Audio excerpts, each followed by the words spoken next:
Então, pessoal, queridos, boa noite. Agradeço todos que entraram. Estamos aguardando aqui ansiosamente, né, pelo bate-papo de hoje. Quero agradecer muito ao Adalto, que aceitou o nosso convite. E a gente vai fazer aqui uma breve oração para a gente iniciar como de costume. Senhor nosso Deus, querido e amado Pai, a gente quer te agradecer pelas nossas vidas, por cada um que está aqui, por esse bate-papo, todos que a gente já teve até hoje, os que ainda virão. Obrigado pelos palestrantes, obrigado pelos assuntos, tem muito conhecimento a ser aprendido, tem muita coisa a ser discorrida, a ser conversada. E a gente quer te agradecer pelo dom do livre-arbítrio, por ter uma mente pensante, né, um coração que sente. E a gente quer te agradecer por cada um que tem se envolvido nisso e tudo para a honra e glória do teu nome, né, que o Senhor continue nos guiando e nos inspirando, né, para a honra do teu nome. Em nome do teu amado Filho, nós oramos e te agradecemos. Amém. Amém. Então, pessoal, eu vou apresentar aqui brevemente, né, porque o currículo dele é enorme. Eu, particularmente, eu admiro muito o palestrante dessa noite. Ainda não tive oportunidade de falar com ele, né, eu estou falando agora, que quando eu fui confrontada, né, eu ainda não tinha argumentos, eu ainda não tinha base científica. Quando eu fui confrontada há anos atrás sobre criação do mundo, sobre criacionismo, que isso é história, eu fui procurar me munir de conhecimento e a primeira pessoa que eu encontrei palestrando no YouTube foi o Adalto Lourenço, um físico aí, falando sobre criação, sobre criacionismo científico. Então me abriu um mundo. E eu só fui, né, aprofundando e melhorando os argumentos, né, e vendo como é sólido. Eu vou ler um pouquinho aqui do currículo dele, tá, gente? Ó. Ele é físico, né? Formado internacionalmente. Ele é mestre em física também lá pela Clemson University. Acho que eu falei certo o nome da instituição. E deixa eu só ler direitinho. Ele já promoveu mais de 500 seminários relacionados com o tema criação e evolução no Brasil, Estados Unidos, Europa e África. Já palestrou em dezenas de universidades brasileiras, como USP, Poli e o ITA, né? E até internacionais, como Universidade de Coimbra. Ele tem diversos livros, né? Um dos títulos, Como Tudo Começou, Uma Introdução ao Criacionismo, Gênesis 1 e 2. Ele tem vários livros, e eu não vou nem me atrever aqui a falar tudo, porque, né, é extenso. E nem sem mais delongas, eu quero agradecer muito, né, e dizer para o Adalto aí que você tem cerca de 1 hora para poder falar para a gente, nos ensinar. E após a gente tem um breve período aí de perguntas e respostas. Tá com você, muito obrigada. Prazer todo meu, eu que agradeço pela oportunidade de estar aí com vocês. Espero que vocês estejam ouvindo bem. Desculpa também pela correria aqui, foi um pouquinho questão técnica aqui de acertar todas as coisas. Só botar as coisas que eu preciso aqui nas minhas telas, todas em ordem. Ok, cá. Quase lá. Beleza. Deixa eu falar, tecnologia é uma maravilha quando tudo funciona direitinho, porque quando não funciona, rapaz, é um caos a coisa. Sou grato a Deus porque Ele conhece tecnologia, Ele pode nos ajudar em tudo isso.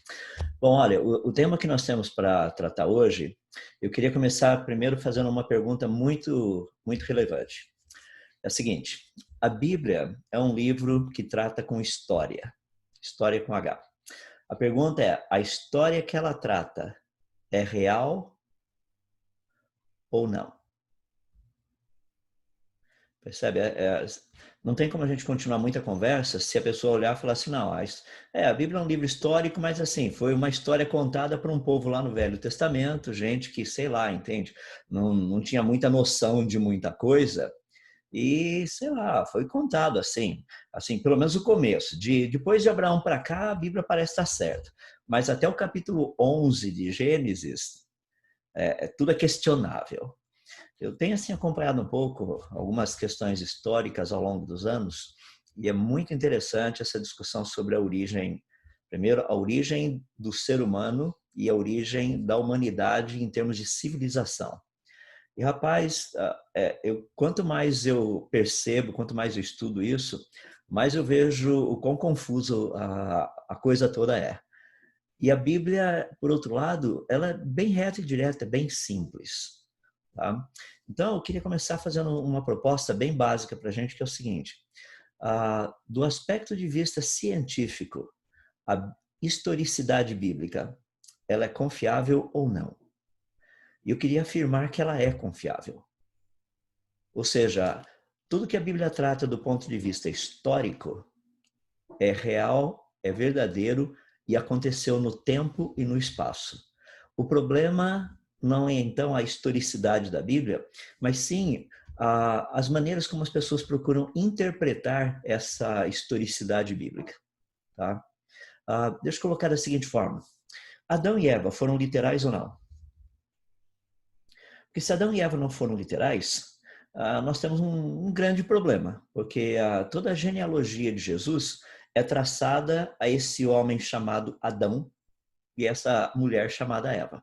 Se Adão e Eva não são literais, a genealogia de Jesus cai por terra, ou seja, não é possível dizer que Jesus tem uma descendência humana. Então, tem vários aspectos nessa área toda relacionada com a historicidade bíblica que é importante. Então, deixa eu colocar alguns aspectos básicos para nós podermos estabelecer a nossa conversa. Por exemplo, a Bíblia trata de rios, a Bíblia fala de muitos rios.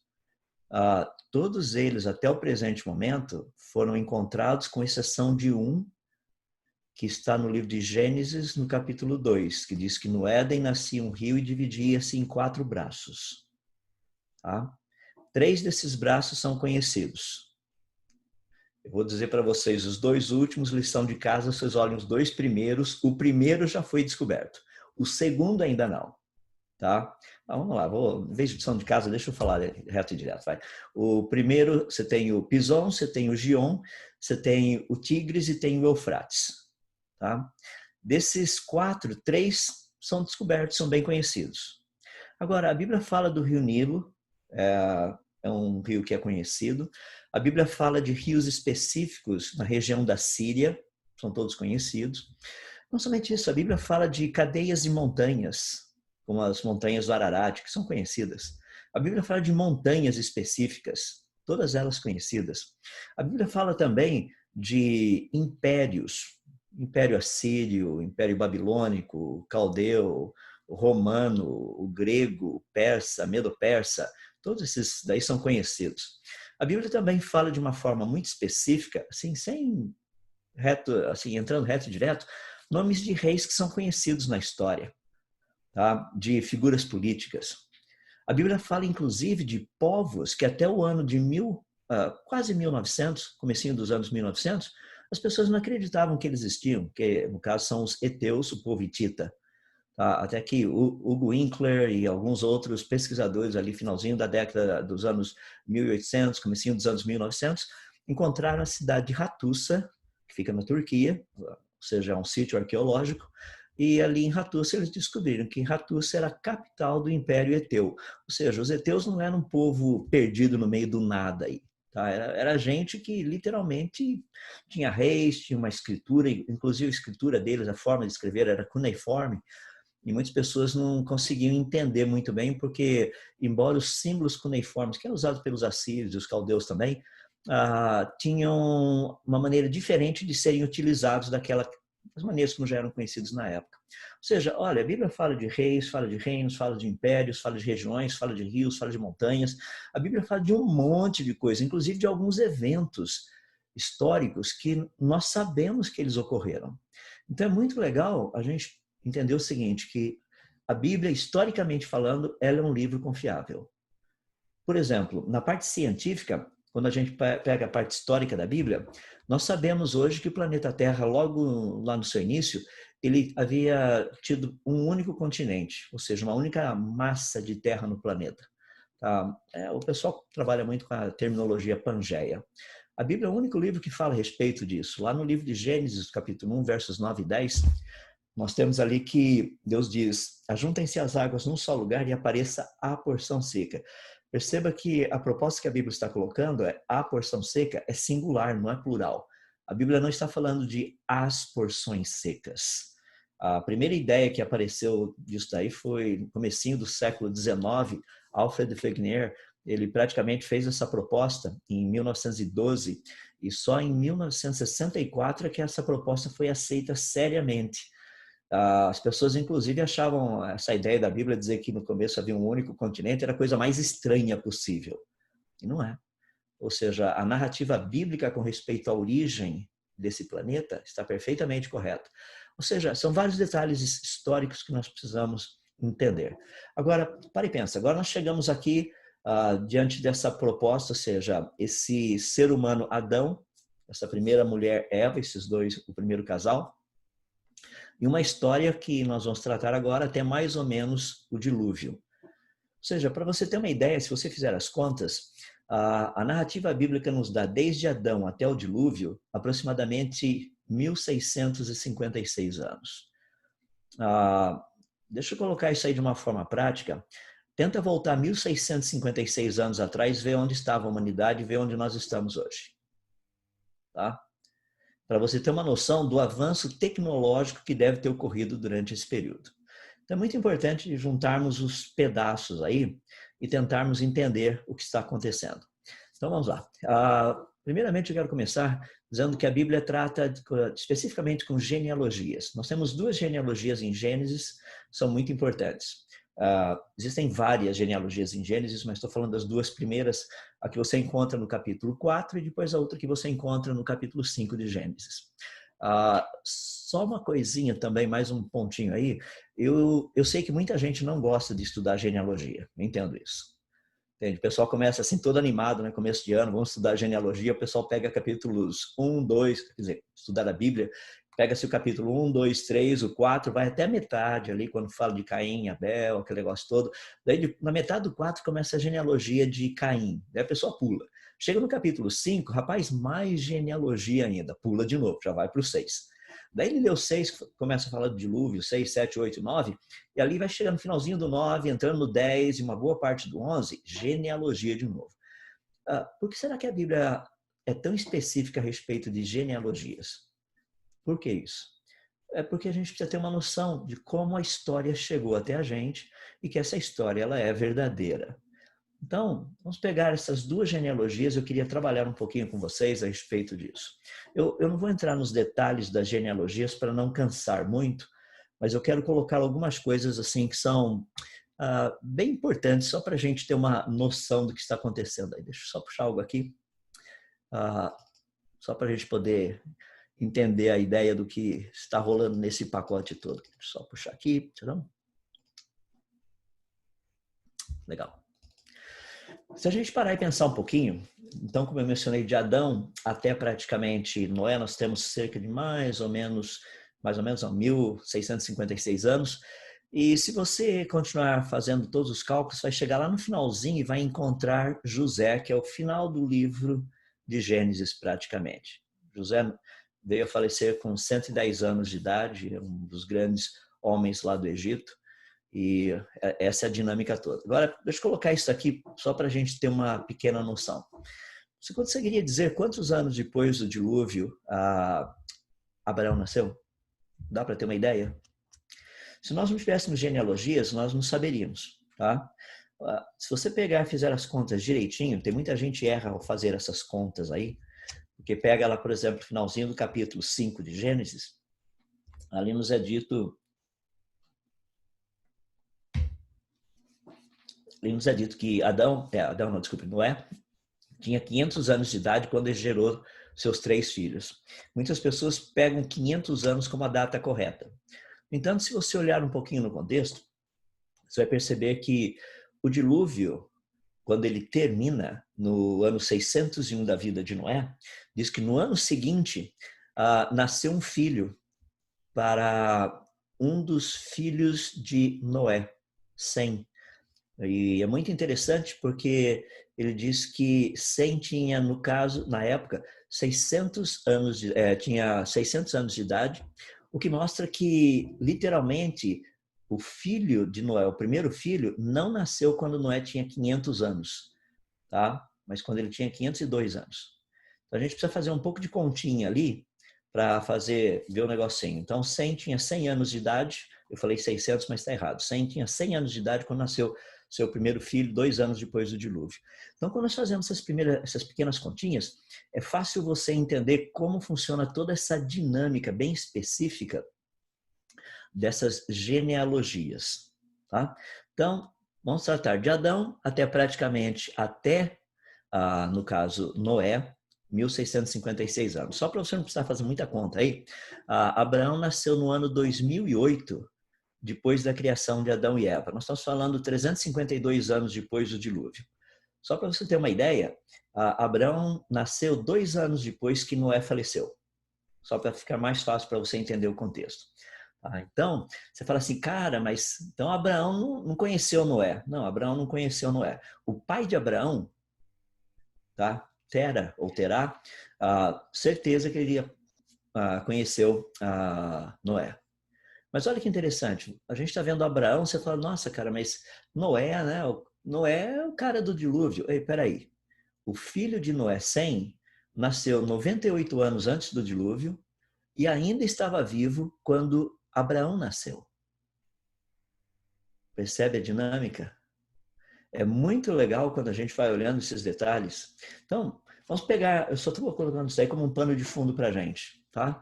Isaac tinha 50 anos de idade, praticamente, tá? Quando Sem, filho de Noé, faleceu. Só para você ter uma ideia. Se Isaac quiser saber qualquer coisa da civilização pré-diluviana, ou se ele quiser saber qualquer coisa do dilúvio propriamente dito, ele tinha acesso a uma testemunha ocular do evento. Então, deixa eu me colocar assim, de uma forma geral, para a gente entender um pouquinho a confusão toda que nós nos encontramos hoje. 2 pontos são muito importantes aí, que eu só queria deixar com respeito ao aspecto da genealogia, são aspectos científicos a respeito disso. Tá? O primeiro é o seguinte, crescimento populacional. No ano de 1900, havia cerca de 1 bilhão de habitantes no planeta. 100 anos depois, no ano 2000, haviam cerca de 6 bilhões de habitantes no planeta.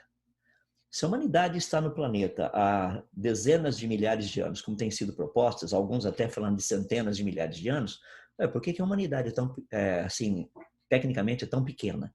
Porque todos os modelos de crescimento populacional mostram que o ser humano, a humanidade, começou a se desenvolver no planeta Terra aproximadamente 6 mil anos atrás.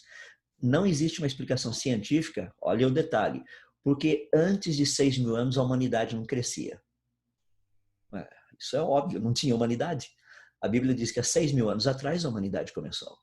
Então, no aspecto de crescimento populacional, todos os modelos de crescimento populacional apontam para praticamente 6 mil anos. Tá? Um segundo que é muito importante a respeito disso está relacionado com aspectos de variabilidade genética no ser humano. Todo o trabalho que tem sido feito agora, até o presente momento, dessa variabilidade genética, e tem vários estudos publicados aí, todos eles mostram que a variabilidade genética começou a ocorrer no ser humano por volta de mais ou menos 5 mil anos atrás. Eles erraram um pouquinho porque a variabilidade genética aparece logo após o dilúvio, ou seja, cerca de mais ou menos 4.500 anos atrás. Ali você tem os 3 filhos de Noé, as suas esposas, produzindo toda essa variabilidade que nós temos em termos de seres humanos no planeta Terra. Eu não gosto de usar a ideia de raças, porque só tem uma raça, é a raça humana. Entende? Independente de cor de pele, independente de qualquer coisa, só tem ser humano. Se não é ser humano, não é desse planeta, é de outro lugar. Então, todo o pessoal que está aqui são apenas seres humanos. Então, é muito legal quando você olha esses 2 aspectos. Crescimento populacional, tá, do ser humano no planeta Terra aponta para um crescimento que teve seu início aproximadamente 6 mil anos atrás.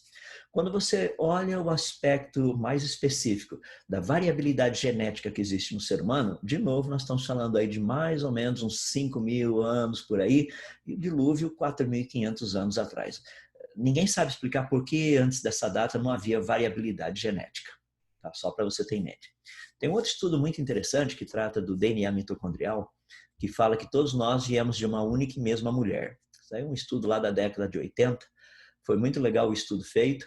E as pequenas variações que nós encontramos no DNA mitocondrial mostram que a Eva mitocondrial, ou seja, a mãe de todos os seres humanos, teria vivido aproximadamente há 6.000 anos atrás. Então, existe uma quantidade muito grande de informação que a gente vê apontando para esse pano de fundo aí de mais ou menos 6.000 anos, dilúvio 4.500 anos atrás. Ou seja, a narrativa bíblica preenche perfeitamente esses dados científicos que nós temos. Ela responde, ela nos dá um plano de referência histórico espetacular para nós interpretarmos corretamente os dados que nós temos. Então, isso é um negócio assim, super legal para a gente poder pensar em termos de ser humano pré-diluviano. Então, deixa eu falar a respeito dos seres humanos pré-diluvianos de uma forma bem específica. Se nós olharmos a descendência de Caim no capítulo 4, você vai perceber que Caim teve filhos, depois eles tiveram filhos e você vai indo, até chegar em 3 pessoas muito interessantes nessa genealogia toda no capítulo 4. Você vai encontrar um deles que é fascinante, cujo nome é Tubal-Caim. Tubal-Caim, literalmente, ele foi o primeiro artífice de instrumentos cortantes de ferro e bronze. Nós estamos falando mais ou menos uns 800 anos, 800 a 900 anos, tá? Depois da criação do ser humano. Ou seja, cerca de 800, 900 anos depois, o pessoal já estava fazendo, já havia, vamos ser bem reto e direto, pelo fato de ter instrumentos cortantes de ferro e bronze, já tinha mineração, já tinha siderurgia, já tinha metalurgia. Percebe que quando a gente estuda essa história da idade do bronze, a idade do ferro, cara, isso aí não tem nada a ver. Isso aí já existia antes do dilúvio, a idade do ferro, a idade do bronze. É que os caras acharam uns negocinhos aqui e ali, e aí, aqui, a partir desse momento, eles começaram a utilizar o ferro. Não, o ferro já era utilizado antes do dilúvio. Tá? É muito interessante porque quando você fala de instrumentos cortantes de ferro e bronze, bronze é uma liga. E você precisa pegar esses 2 metais utilizados nessa liga, colocar numa proporção muito precisa para que realmente você tenha instrumentos cortantes. Porque senão o negócio perde o fio, assim, perde o corte o tempo todo. Percebe? Nós estamos falando de 800 anos depois de Adão e Eva, da criação de Adão e Eva. Se você pegar os outros 2 irmãos de Tubal-Caim, vou deixar para você ler o contexto lá, então não vou citar o nome deles só para ficar um pouco mais interessante, porque você vai querer dar uma olhadinha lá e ver quem são. Você vai perceber que um deles foi o pai de instrumentos musicais. Por exemplo, de flauta e harpa, ou seja, instrumentos de sopro e instrumentos de corda. Deixa eu fazer uma pergunta para você. Se eu te desse um pedaço de bambu para você fazer uma flauta, você saberia onde fazer os furinhos no lugar certinho para produzir pelo menos uma escala melódica interessante?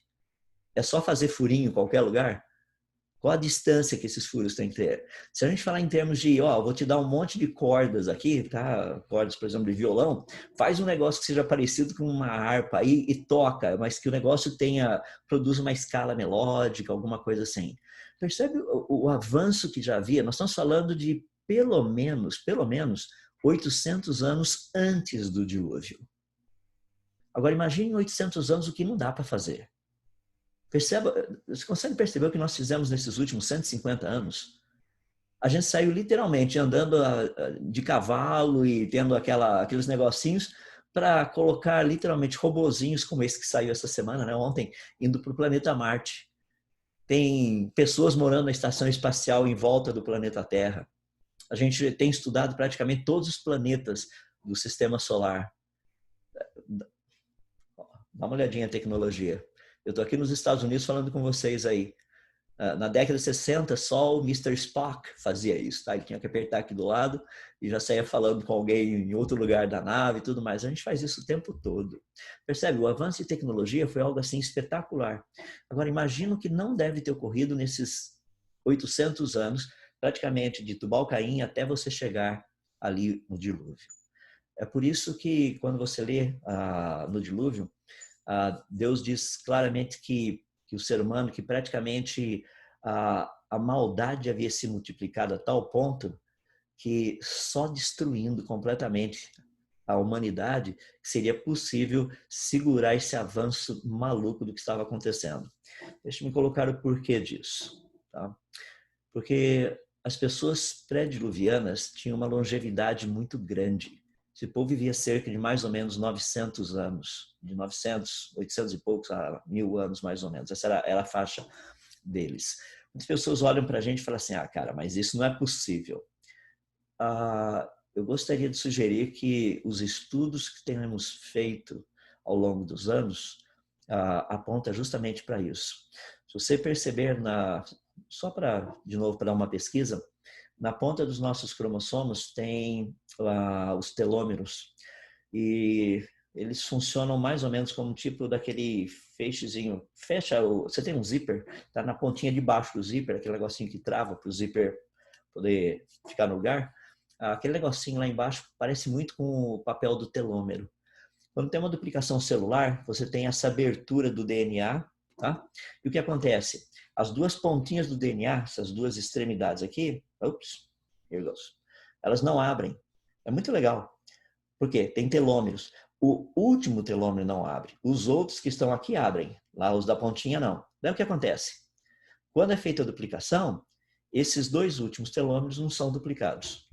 Aí a coisa fica interessante, porque à medida que o tempo passa, cada nova célula que aparece tem 2 telômeros a menos e a coisa vai diminuindo, diminuindo, diminuindo. Chega uma hora que não tem mais condição de manter a coisa viva. Esse negócio está relacionado com, portanto, telômero e telomerase. Tá? E a gente sabe que isso daí é praticamente a função dessa enzima, a telomerase dos telômeros, é manter a longevidade de uma pessoa. Tanto é que tem estudos fascinantes, se você quiser, procura um pouquinho com o pessoal do Harvard Medical School, HMS, tá? A Escola de Medicina de Harvard. É muito legal, tem muita coisa, você vai encontrar muito material lá falando a respeito disso. O segundo aspecto é um aspecto muito legal que é matemático. Se você pegar as genealogias indo de Adão praticamente até Noé, você vai perceber que a faixa de idade desse pessoal era mais ou menos 900 e 1000 anos. Logo depois de Adão acontece um negócio muito interessante. Faz assim, ó, o negócio desaba, rapaz. Literalmente, você sai de 900 e 1000 anos e vai para volta de mais ou menos uns 100 anos de idade. Essa curva é uma curva muito interessante porque nós chamamos isso de modelos de deterioração.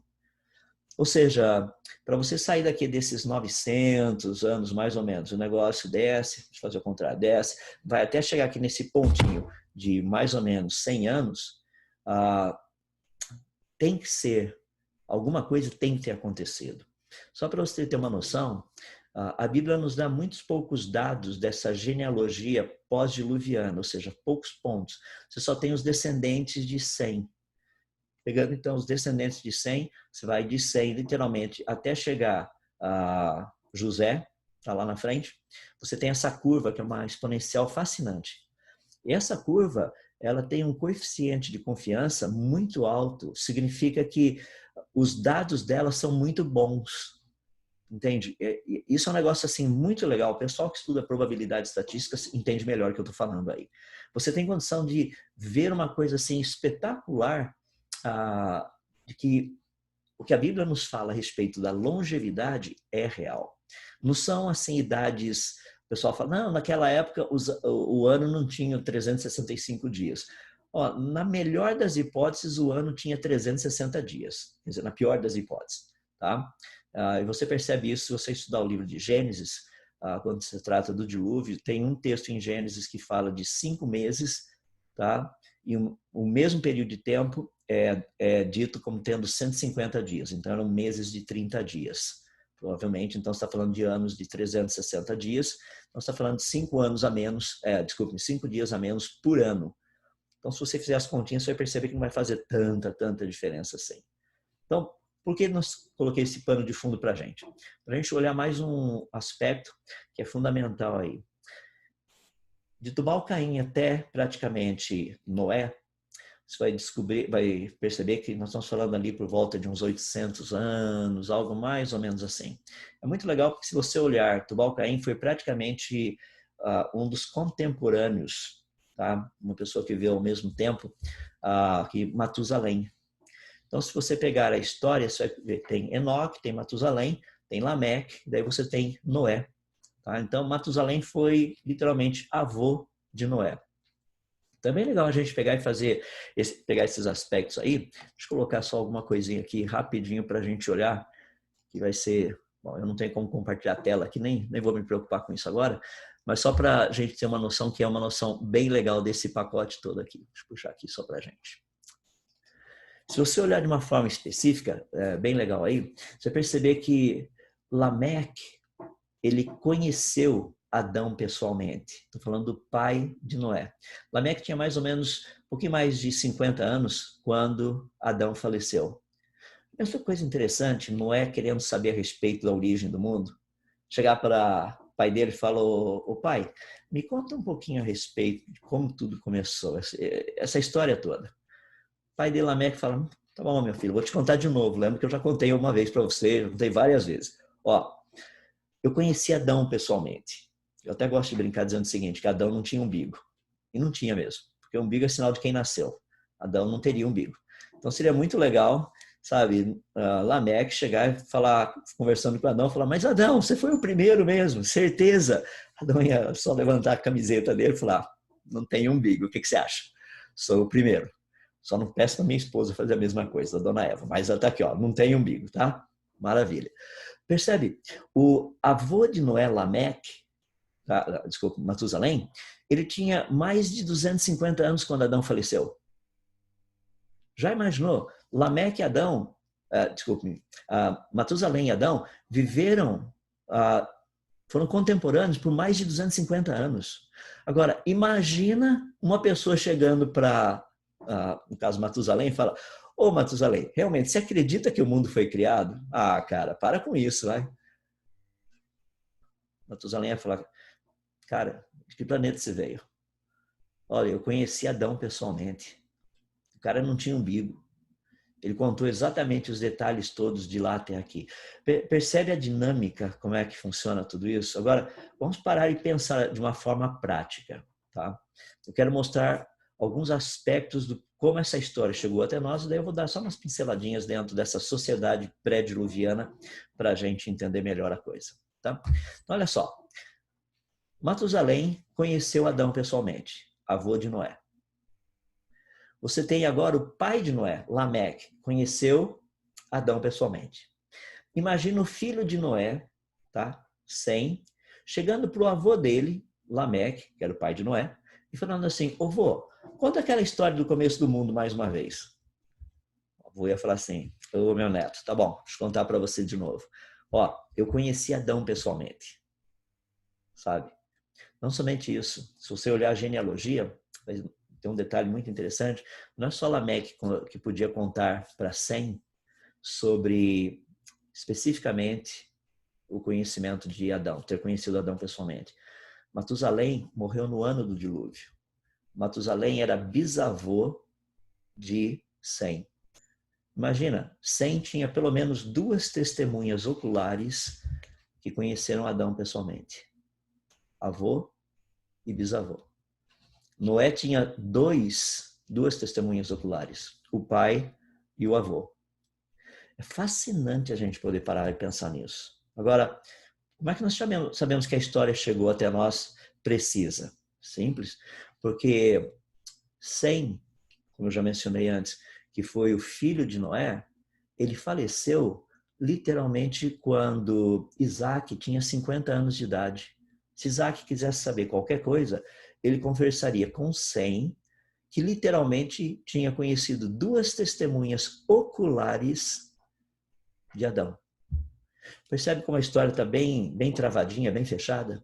É por isso que a Bíblia não precisou ser reescrita ao longo dos anos. Ih, rapaz, uma descoberta científica aqui, ó. Isso aqui vai mudar totalmente a história bíblica. Não muda. Porque a história chegou até nós de uma forma muito precisa. Deixa eu fazer um parêntese nisso. Nós brasileiros não temos essa tendência de contar a nossa história, genealogias. Por exemplo, até quanto atrás você consegue contar as suas genealogias? Consegue chegar nos seus bisavós? Falar quem foram os seus bisavós maternos e paternos? Você conseguiria ir para os seus tataravós? Percebe? Não é parte da nossa história contar isso aí. Nós somos assim, a gente conhece avô e avó e olha lá, tem gente que nem sabe quem é avô e quem é avó, só conhece assim pai e mãe e vai dali para frente. Quando você fala em bisavô, então, nossa, parece que eles vieram de outro planeta. Ou que surgiram, pai e mãe, avô e vó surgiram aqui no planeta Terra do nada. Não é assim com os judeus.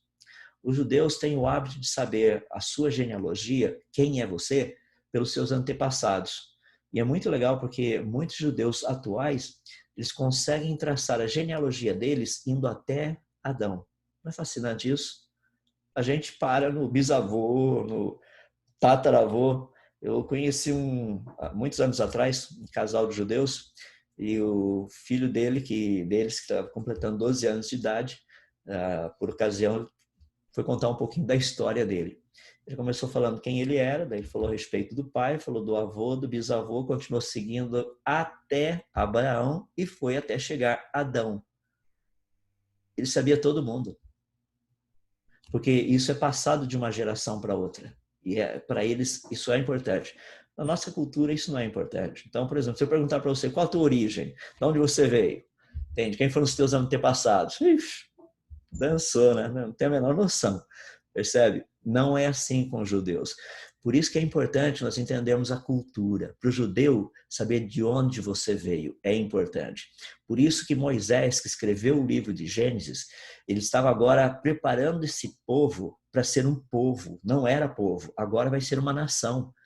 E Noé queria que essas pessoas, Moisés queria que essas pessoas soubessem com convicção a origem deles, de onde eles vieram, quem tinham sido os antepassados dele. Não era uma historinha da carochinha. Moisés queria dar para eles algo sólido, que eles pudessem realmente ter uma identidade nacional, falando, olha, nós somos filhos desse filho de Noé, filhos de Sem, e tarará, até Abraão, de Abraão até aqui. Percebe? É muito legal isso daí. Então, só para a gente finalizar essa parte, as genealogias são fascinantes porque elas nos mostram essa dinâmica toda, desde Adão até Noé, até Abraão, até o rei Davi, até Jesus, até hoje. Então, eu e você temos uma narrativa histórica espetacular para a gente poder trabalhar a respeito disso. Deixa eu aproveitar que temos uns minutos aí pela frente, deixa eu falar um pouquinho da civilização pré-diluviana e vou pegar de novo o gancho nos filhos, literalmente, pegar os descendentes no caso de Caim. Tá? Nós temos três grupos distintos, três filhos distintos, e desses descendentes de Caim, desses descendentes, três áreas específicas. A primeira delas, que eu já citei para vocês, é a área de mineração, siderurgia, metalurgia. Ou seja, quando 800 anos mais ou menos antes do dilúvio, Tubal-Caim começou a desenvolver todas essas tecnologias, porque ele foi o pai de todos aqueles que fazem instrumentos cortantes de ferro e bronze, etc. E tal. Você vai perceber que havia uma sociedade extremamente tecnológica na época. Tá, estou falando, chegou até onde o dilúvio, quando o dilúvio chega. Nós não estamos falando de homens das cavernas. Pessoas chegam para mim e falam assim, rapaz, como é que Noé ia construir um barco daquele tamanho? Falei, cara, 800 anos antes de Noé já tinha instrumentos cortantes de ferro e bronze. Imagina quando Noé foi construir a arca. Ele deve ter usado AutoCAD para fazer os cálculos, coisas desse jeito, montar o negócio todo. Os caras chegam para mim e falam, você está de zoeira. Não estou de zoeira. Cara, a arca flutuou, o Titanic afundou. E não era fazendeiro. Agora, olha o conhecimento que o cara tinha para fazer um barco. Deus só deu as medidas, ele fez o resto dos cálculos. O que vai ser usado? Eu não tenho tempo para entrar nesses detalhes agora. Só para quem quiser, eu escrevi um livro. Isso aqui, ó. O Dilúvio em Gênesis vai aparecer. Está aparecendo do jeito certo aí para você. Que é bem legal, que eu trato a respeito disso. Essa sociedade pré-diluviana, a madeira que Noé usou para construir o dilúvio, que madeira que era, é bem detalhado. Depois eu dou um pouquinho mais de detalhes a respeito de onde encontrar esse material. Agora, vamos pegar essa civilização pré-diluviana, então. Tá? Primeiro, tecnologia havia? Havia. Nada parecido com aquilo que nós temos ouvido dos homens das cavernas. Pessoal, só por curiosidade, os homens das cavernas vieram depois do dilúvio, não antes. É importante a gente entender isso. Homem das cavernas são pessoas que são literalmente ali da época de Abraão, tá? Jó. Esse é o pessoal. Inclusive, se você for no livro de Jó, capítulo 30, você vai perceber uma descrição muito legal ali dos homens das cavernas. Aquilo que nós conhecemos hoje de homens das cavernas. Então, primeiro, nada de homem das cavernas antes do dilúvio. Então, nós estamos tratando com uma civilização de tecnologia. Tá? Esse é o primeiro ponto. Segundo ponto, um dos descendentes de Caim, ele foi também pai de todos aqueles que cuidam de gado. Agora, é muito interessante que a palavra que é utilizada ali para ser criador de gado, que é da onde a gente tira a ideia de agropecuária e coisas assim, a palavra que foi usada ali é uma palavra muito interessante na língua original, no hebraico, que dá uma ideia de nômade. É um estilo de vida. Eles não eram apenas pessoas que cuidavam, tá, de animais. Eles iam assim, eles iam para um lugar com os animais, acabavam com os recursos daquela terra, mudavam para outro lugar. Acabavam com os recursos daquele outro local, mudavam para um outro lugar. Tá? Essa era a dinâmica deles. E isso criou muito problema. Agora, perceba, então, só para a gente ter uma noção, você tem esses povos nômades que ficavam andando para lá e para cá nessa Pangeia primitiva, que tinha uma tecnologia extremamente avançada, nada parecido com essas ideias que o pessoal tem de homens das cavernas, coisas desse jeito. E eu vou dar mais umas dicas aqui a pouquinho do porquê a gente percebe isso. Que tinham literalmente uma estrutura agropecuária fascinante. Você tem literalmente a parte de entretenimento, tá? Através de um dos outros descendentes de Caim, que foi o pai de todos aqueles que tocam flauta e harpa. Então você olha assim, cara, estamos falando de entretenimento, agropecuária, industrialização. Essa era a sociedade pré-diluviana. Nada parecido com aquilo que a gente fica ouvindo por aí. Nada. Tá? Altamente desenvolvido. Eu, pessoalmente, assim, o que eu tenho pesquisado, o que eu tenho lido, nós estamos falando de um pessoal mais ou menos, tá? Por volta ali assim dos anos, como se fosse os anos 1900 nossos, pelo menos. Tá? Para você ter uma noção do que era a época do dilúvio. Algo mais ou menos ali. 1800, 1900, seria mais ou menos por aí. A utilização de metal, a utilização de barcos de madeira, grandes barcos de madeira, é mais ou menos por ali. Tá? Então, o que seria essa sociedade? Nós damos uma olhada alguns aspectos dela, mas deixa eu falar para vocês do aspecto fundamental. Essa sociedade pré-diluviana, ela também tinha uma religião. Aliás, duas religiões. Uma religião era a religião de Caim. Como que funcionava a religião de Caim? É por isso que nós temos Gênesis capítulo 4. A religião de Caim era a seguinte: não é importante o que Deus quer, o importante é o que eu acho que Deus quer. Percebe a diferença? Perceba, Abel sabia o que Deus queria, por isso ele foi oferecer um sacrifício do jeito que Deus tinha feito. Não foi Deus quem fez o primeiro sacrifício para os seus pais, os pais de Abel, no caso, Adão e Eva? Foi. Ele os cobriu, tá, com literalmente a pele de animal. Então, Abel entendeu o sacrifício que Deus queria. Foi por isso que ele foi e fez um sacrifício como um animal. Ele não foi lá e pegou plantas e tudo mais, porque ele sabia que é aquilo que Deus queria. No caso Caim também sabia o que Deus queria. Só que o que ele fez? Ele pegou o melhor da terra e falou assim, isso aqui é para Deus. Percebe? A questão ali não é uma questão de sinceridade. Caim foi sincero também. Ele pegou o melhor. Ele não pegou qualquer coisa para levar para Deus. Mas perceba que Deus não está interessado em sinceridade, ele está interessado em obediência. Então, a diferença entre essas duas religiões que haviam logo no início, havia uma religião de Abel que passou para Sete, que foi o terceiro filho de Adão e Eva, Sete e seus descendentes, inclusive o filho de Sete, que se chamou Enos, que no caso seria neto de Adão. Lá no finalzinho do capítulo 4, diz que a partir de Enos começou-se a invocar o nome do Senhor. Ou seja, até então, Deus ainda aparecia pessoalmente nessa dinâmica com Adão, Eva, Caim, Abel, obviamente até quando ele faleceu, quando foi assassinado, e Sete, e até depois quando o filho dele nasceu, Enos. Então você percebe que haviam duas religiões distintas. Uma religião voltada para Deus, uma outra religião voltada para si mesmo. Então quando você pega esses aspectos literalmente voltados para esse povo pré-diluviano, rapaz, olha só que coisa espetacular. Vamos pegar o aspecto religioso que a gente está tratando. Quando nós estudamos a história da religião, nós começamos assim com seres humanos muito primitivos que não sabiam explicar certos fenômenos da natureza, então eles atribuíram essas coisas a certas causas sobrenaturais. Isso aí foi indo até chegar ao ponto que literalmente eles começaram a atribuir essas causas naturais a uma divindade.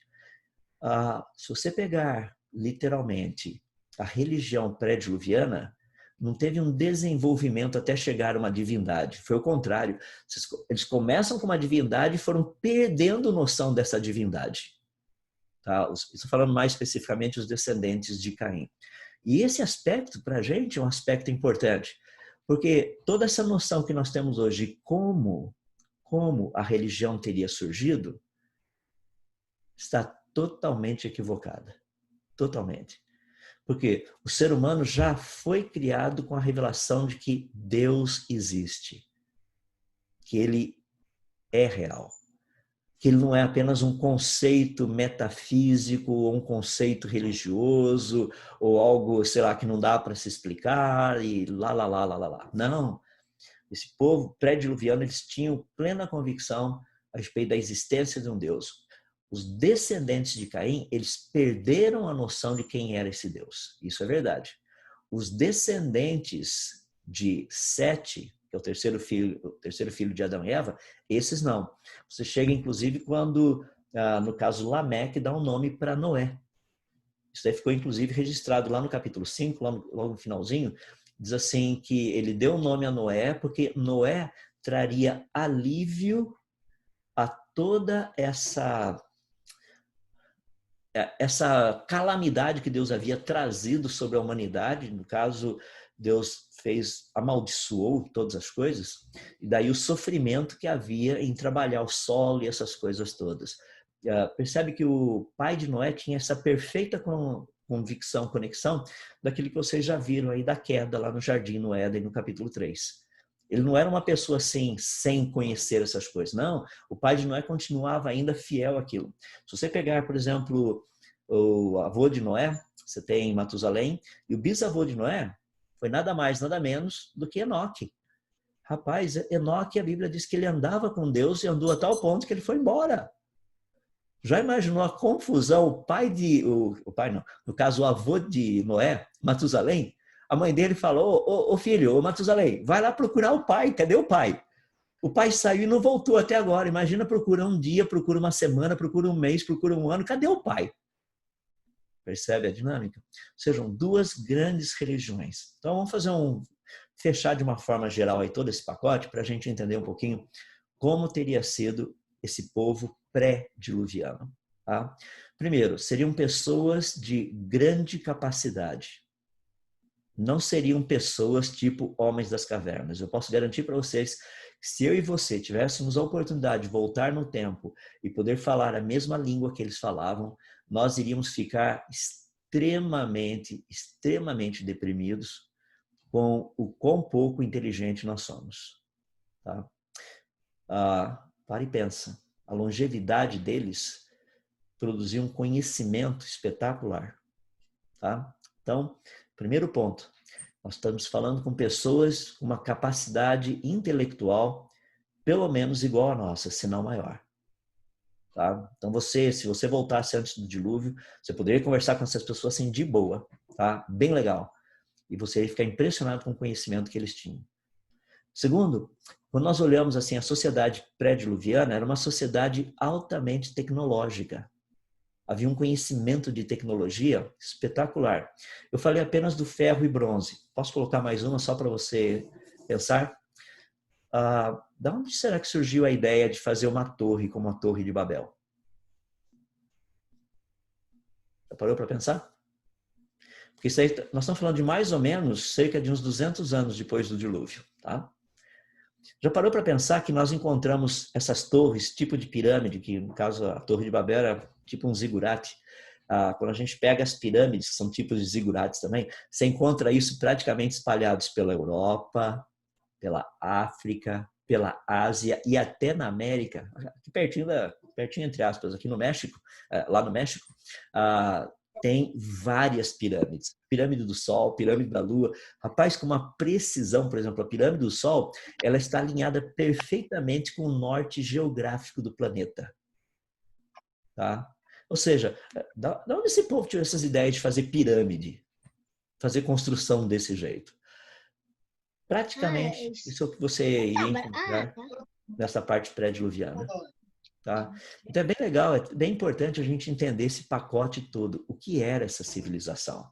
Muita tecnologia, conhecimento religioso extremamente avançado, um grupo certo, o outro grupo errado, certeza. Toda essa parte de agropecuária extremamente desenvolvida também, e toda a parte, nada menos que a parte de entretenimento também. Percebe? Não era uma sociedade diferente da nossa. A diferença é a seguinte.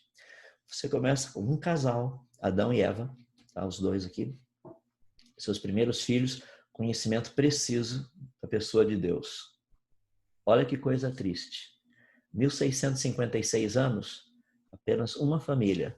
Noé, sua esposa, seus 3 filhos e as 3 noras, ou seja, 8 pessoas, são os únicos que foram salvos no dilúvio. Só eles tinham conhecimento do Deus verdadeiro. Todo o resto foi por água abaixo. Dá para entender o que foi essa civilização pré-diluviana? Deus precisou destruir, porque senão não teria ninguém, não sobraria ninguém com o conhecimento correto do Deus verdadeiro. E Deus sabia disso. Foi por isso que a destruição foi destruição em massa, literalmente. Tá? Então aí dá para a gente ter uma noção do que foi, de uma forma bem específica, bem específica não, de uma forma bem geral, essa civilização pré-diluviana, muito diferente daquilo que a gente ouve falar. Tá? Muitos cristãos, quando a gente fala de Noé, esse pessoal todo, eles estão pensando de gente assim, tipo homens das cavernas. Pessoal, para de pensar desse jeito. Isso nunca existiu. Como já disse, homens das cavernas vieram depois do dilúvio. Então, só para fechar esse negocinho, eu queria deixar o seguinte para vocês. A civilização pré-diluviana tem como nós sabermos um pouquinho como ela era. Um pouquinho, tá? Deixa eu explicar como isso acontece. Vou pegar para vocês, vou usar um exemplo. Imagina que somente nós que estamos aqui nessa live, tá? Iríamos sobreviver a uma grande catástrofe que tivesse ocorrido no planeta Terra. Morreu a humanidade inteira. Só eu e vocês sobrevivemos, tá bom? Legal. Amanhã é domingo. Deixa eu fazer uma pergunta para vocês. Como é que a gente faz papel higiênico? Alguém dos presentes aí saberia fazer papel higiênico? Sentiu o drama? Eu vou olhar no Google. Tenta. Não tem internet, não tem eletricidade, acabou. Onde você vai achar essa informação de como fazer papel higiênico? Ou fazer garfo e faca para a gente comer? Onde se arruma comida? Percebe a situação? Mas olha que coisa fascinante. Logo depois dessa grande catástrofe, eu e você sabemos o que é garfo e faca. Não vai demorar muito, a gente vai achar um jeito de fazer garfo e faca. Talvez o papel higiênico não vai ser igual ao que a gente está acostumado, mas logo, logo a gente vai ter papel higiênico de novo. Panela, sabe? A tecnologia vai aparecer. Mas perceba que logo depois da grande catástrofe, toda a tecnologia que haveria, nesse exemplo que eu estou dando, seria um pedacinho da tecnologia que havia antes da catástrofe. Pessoal, olha depois do dilúvio. O tamanho de tecnologia, os caras estão construindo zigurates, os caras estão fazendo, sabe, as coisas mais impressionantes. Isso é um pouquinho do que sobrou do pré-dilúvio, o que Noé e seus filhos conheciam. Dá para sentir um pouquinho o que foi o pré-dilúvio? Olha, estuda um pouquinho logo pós-dilúvio o que aconteceu. Se você quiser, pega ali Gênesis capítulo 10, 11, começa a estudar um pouquinho. Rapaz, estuda as cidades onde, por exemplo, onde Abraão saiu, Ur. Olha a estrutura da cidade. Só para você ter uma ideia, nós temos assim cidades, se você quiser olhar um pouquinho mais aí, porque tem muita coisa bem legal. Se você entrar na internet, procura pela civilização Harapeana. Tá? É um pessoal que viveu ali praticamente entre o Paquistão e a Índia. É uma civilização, hoje nós só temos os sítios arqueológicos. Rapaz, pessoal, eles vieram logo depois do dilúvio, são 4.200 anos, mais ou menos, quando eles apareceram. Não fica desanimado, não, mas todas as cidades tinham saneamento básico. Todo esgoto subterrâneo. As casas eram todas construídas com tijolos padronizados. Tá? Uma seção da cidade era para moradia, outra seção era para comércio. Esses caras faziam piscinas cobertas. Vai lá, procura para você ver. Conheça os Harapianos.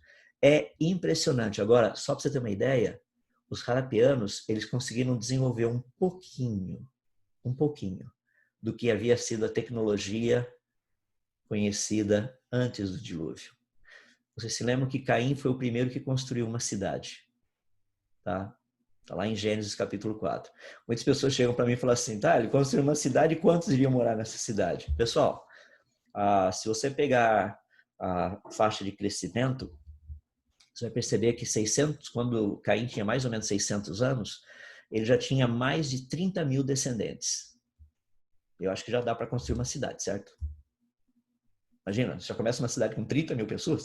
Se você pegar e fizer os estudos das cidades até antes dos anos 1800, com exceção de raríssimas exceções, as cidades eram cidades assim de 10 mil habitantes, 20 mil habitantes, 8 mil habitantes era a média. Então nós estamos vendo assim um negócio muito legal, que o que veio logo depois do dilúvio nos dá uma dica da grandiosidade da civilização pré-diluviana. Então, só para ter umas coisinhas aí para você pensar, tá? Eu espero ter ajudado um pouquinho você ver que a civilização pré-diluviana não era nada de gente das cavernas, não é. Nesse livro aqui, como eu mencionei para vocês, tá? O Dilúvio em Gênesis, vocês vão encontrar logo, eu estou colocando no meu Instagram, onde comprar, porque com o Covid a gente precisou alterar muita coisa, ele vai estar disponível pela internet logo, para você comprar pelo site, e também vai poder comprar a versão, que é a versão e-book, tá? Logo ela vai estar pronta, ainda não está, mas o livro já está pronto. Estou até com uma cópia dele aqui, só para o pessoal ver. Vários capítulos eu trato só dessa parte específica, como havia tecnologia, como seria essa civilização pré-diluviana, para a gente entender o que era viver na época de Noé. Tá? O que seria isso? Eu quero só terminar colocando para vocês um único ponto, para você entender o que Noé experimentou. Eu gostaria de sugerir que você, hoje à noite, fosse lá no livro de Judas, que é o penúltimo livro da Bíblia, e você lesse assim, são só dois versículos, falando a respeito de Enoque. O texto diz assim profetizou Enoque, o sétimo depois de Adão. Ele vai dizer o que Enoque disse. Estou falando de praticamente Enoque viveu ali por volta de mais ou menos uns 800 anos antes do dilúvio. Tá? Se você fizer a continha, você vai perceber isso. É uma coisa assim impressionante. Cara, pare e pensa. Tá? Enoque, 800 anos do dilúvio, diz que a impiedade era tal, e ele fala no texto. Como era essa impiedade? 800 anos antes do dilúvio, aproximadamente. Dali dá para a gente ter uma noção do que aconteceu de lá de Enoque até praticamente quando você chega a Noé.